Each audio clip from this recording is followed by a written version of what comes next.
मठाधीश और माफिया में कोई ज्यादा फर्क नहीं होता। तो सबसे ज्यादा फेक एनकाउंटर अगर किसी के हुए हैं तो पीडीए के परिवार के लोगों के ही हुए।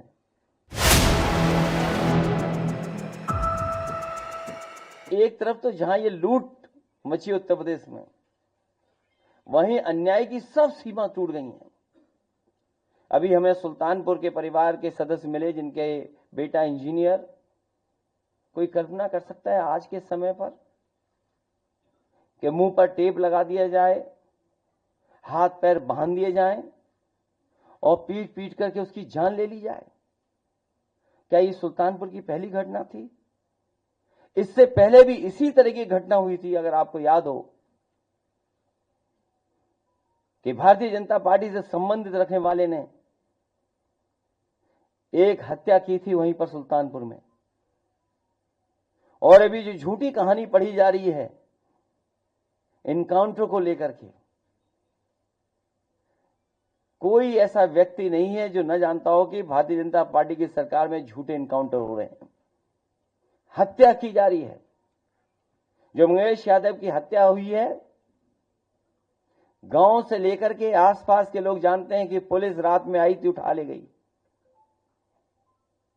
पुलिस उठा करके ले गई एसटीएफ। और सोचिए आप कैसी कहानी गढ़ी गई कि उसके पास नया बैग था, अमेरिकन टूरिस्ट बैग बताया गया, और जब बैग खोला गया तो उसमें भी कपड़े नए मिले शोरूम से खरीदे हुए। और जो मोटरसाइकिल मिली, सुनने में आ रहा है कि जो मोटरसाइकिल जिसकी चोरी हुई थी कई दिनों बाद एफआईआर लिखी गई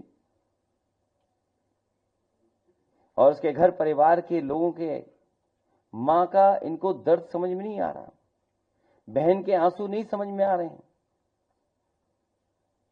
और सोचिए कैसा दिमाग इनका। सरकार ने कैसी होशियारी दिखाई कि चप्पल में एनकाउंटर कर दिया। बताइए आप, कैसा दिमाग है इन लोगों का, क्या होशियारी दिखाई। कौन नई तस्वीर देख करके बता सकता है कि यह झूठा एनकाउंटर हुआ था? और यह पहला झूठा एनकाउंटर नहीं है यूपी का। तमाम एनकाउंटरों पे उंगली उठी है। जिस समय पहला एनकाउंटर नोएडा में जिम इंस्पेक्टर को हुआ था, उस समय भी हम लोगों ने कहा था कि पुलिस वालों ने लूटने के लिए, दबाव बनाने के लिए हत्या का प्रयास किया है, और उस समय भी कार्रवाई नहीं हुई है। अभी तक जितनी भी हत्याएं हुई हैं या एनकाउंटर हुए हैं, सबसे ज्यादा पीडीए परिवार के लोगों की हत्या की है सरकार ने। हम लोग न्याय दिलाने के लिए सदन से लेकर के और संघर्ष के बीच में भी जाना पड़ेगा, तो समाजवादी लोग पीछे नहीं रह सकते। और भाजपा ने तो इतने एनकाउंटर किए, उत्तर प्रदेश को फर्जी एनकाउंटर की राजधानी बना दी इन्होंने, फर्जी एनकाउंटर की राजधानी बनकर के।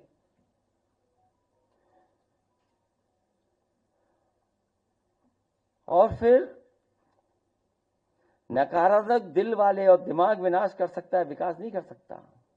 जिसकी सोच नकारात्मक हो और जिसका दिल और दिमाग नकारात्मक हो, वो विनाश ही कर सकता है, विकास नहीं कर सकता। और फिर जो हार्टलेस है उससे उम्मीद भी क्या करनी है? जो हार्टलेस है उससे उम्मीद क्या करें हम लोग?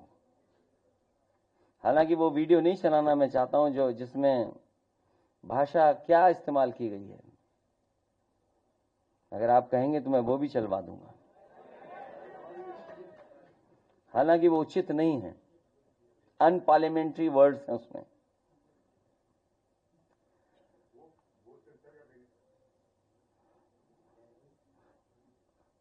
अगर दिमाग होता तो चप्पल में एनकाउंटर नहीं करते।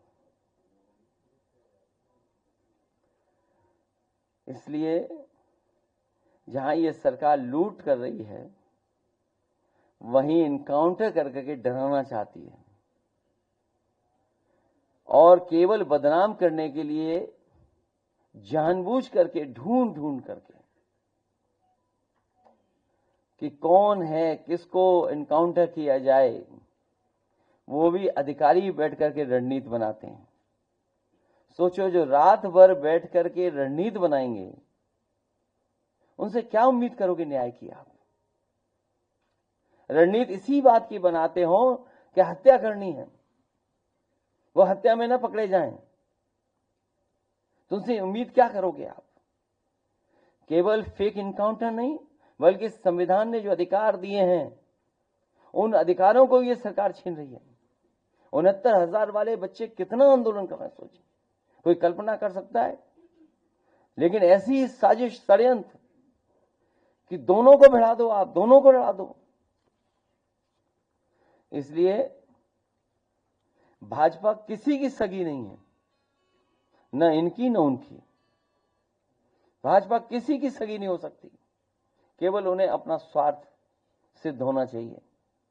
इसलिए जहां लूट की गई है उसके कागज आए हैं। मैं तो लीड ऑपोजिशन से दोनों सदनों में कहूंगा कि बाकायदा पूरी सूची सदन में दी जाएगी, और समय आने पर कि हम लोग कैसे आगे बढ़ें उस पर भी हम लोग काम करेंगे। क्योंकि अभी कुछ नाम आए हैं तस्वीरों के साथ, अभी बहुत सारे नाम आना बाकी हैं, जिसमें बहुत जिम्मेदार अधिकारी भी हैं और भारतीय जनता पार्टी के बड़े बड़े नेता और पदाधिकारी भी हैं।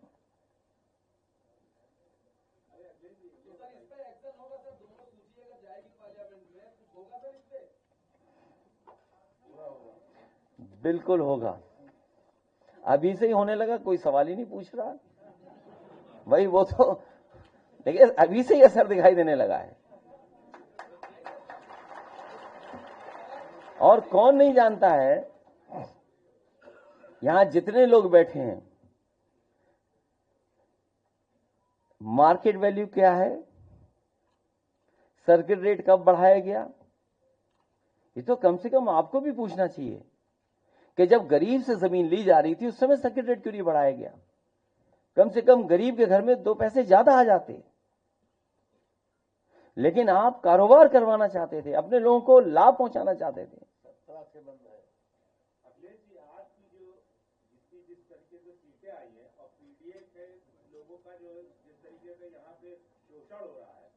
अभी आप देखिए भाजपा मामले में जिस तरीके से योगी जी ने कहा था, विधानसभा में सिर्फ 2 लोगों को हाईलाइट किया जाता है पीडीए के, और बाकी लोगों के नाम छुपा दिए जाते हैं। ऐसे में आप इस तरह काउंटर करेंगे इन सब बातों को लेकर? नहीं, इससे भी महत्वपूर्ण ये है कि जो रजिस्ट्रियों की हमें कॉपी दी गई है, इसमें सबकी फोटो लगी हुई है, उनके परिवार के लोगों के रिश्तेदारों की भी फोटो है। तब मुख्यमंत्री जी कोई दूसरी सूची नहीं पढ़ पाएंगे।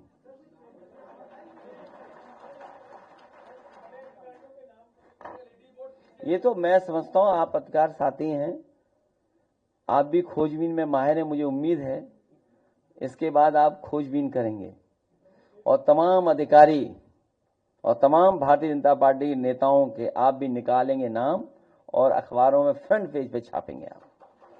कम से कम हमारे कैमरामैन तो अच्छे हैं, जो हम बोलते हैं वही चल जाता है, लेकिन लिखने वाले थोड़ा बहुत कंजूसी करते हैं।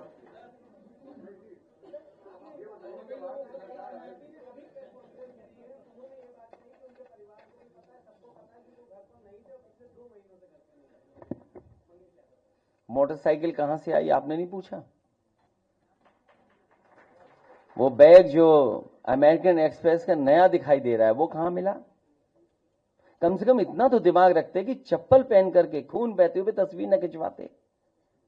और फिर आप खुद स्वीकार कर रहे हैं कि मास्टरमाइंड कोई और था, मुख्य सरगना कोई और था।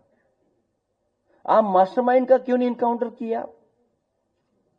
क्या वजह थी? क्योंकि आप सुन के वापस आ गए होंगे। कोई एसटीएफ से सवाल पूछ लेगा, ये स्पेशल टास्क फोर्स है, कुछ लोगों ने फिल फॉर्म कुछ और भी बनाया है, क्या आप सवाल पूछ लोगे? नहीं पूछ पाओगे।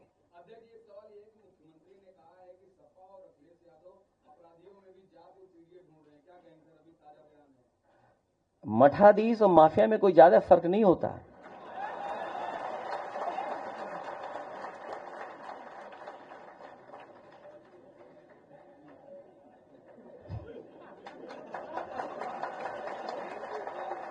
नहीं, अगर आप डिक्शनरी उठा के देख लो भाई डिक्शनरी तो आपको भी उठा के देखनी पड़ेगी। और ये सूची, ये जो जानकारी आप मुझसे ले रहे हैं, जो मुझसे कह रहे हैं, सरकार ने खुद जारी किए हैं, कई अखबारों ने खुद जारी किए हैं वो नाम, वो नंबर्स। तो जो हमारे साथी यहाँ पूछ रहे थे, बताओ उसमें पीडीए परिवार के लोगों के 60 से लेकर 70% लोगों का एनकाउंटर हुआ है कि नहीं हुआ है? और जो 42 अन्य दिखा रहे हैं आप, अगर आंकड़ा और डाटा ठीक है, तो सबसे ज्यादा फेक एनकाउंटर अगर किसी के हुए हैं तो पीडीए के परिवार के लोगों के ही हुए हैं। ये तो सरकार खुद दिखा रही है, ये कोई मेरे आंकड़े नहीं है। और फिर जो सवाल हमसे पूछ रहे हैं, क्या कोई कॉन्स्टिट्यूशनल बॉडी का या कोई चीफ मिनिस्टर 16 नामों की सूची गई हो, केवल 2 नाम पढ़े गए हो जो मौके में नहीं थे, सीसीटीवी कैमरे में नहीं थे? वो क्यों? ये वो लोग हैं जो हारे हुए लोग हैं, और कई बार जो खुद होते हैं, जो खुद हैं वो जो जातिवादी, वो दूसरों पे आरोप लगाते हैं। अभी कमजोर हैं, कमजोर जो व्यक्ति कमजोर होता है वो ज्यादा गुस्सा दिखाता है। और अभी तो यूपी से हार शुरू हुई है, अभी हरियाणा देखिएगा, जम्मू कश्मीर देखिएगा और महाराष्ट्र देखिए, सब हारने जा रहे हैं।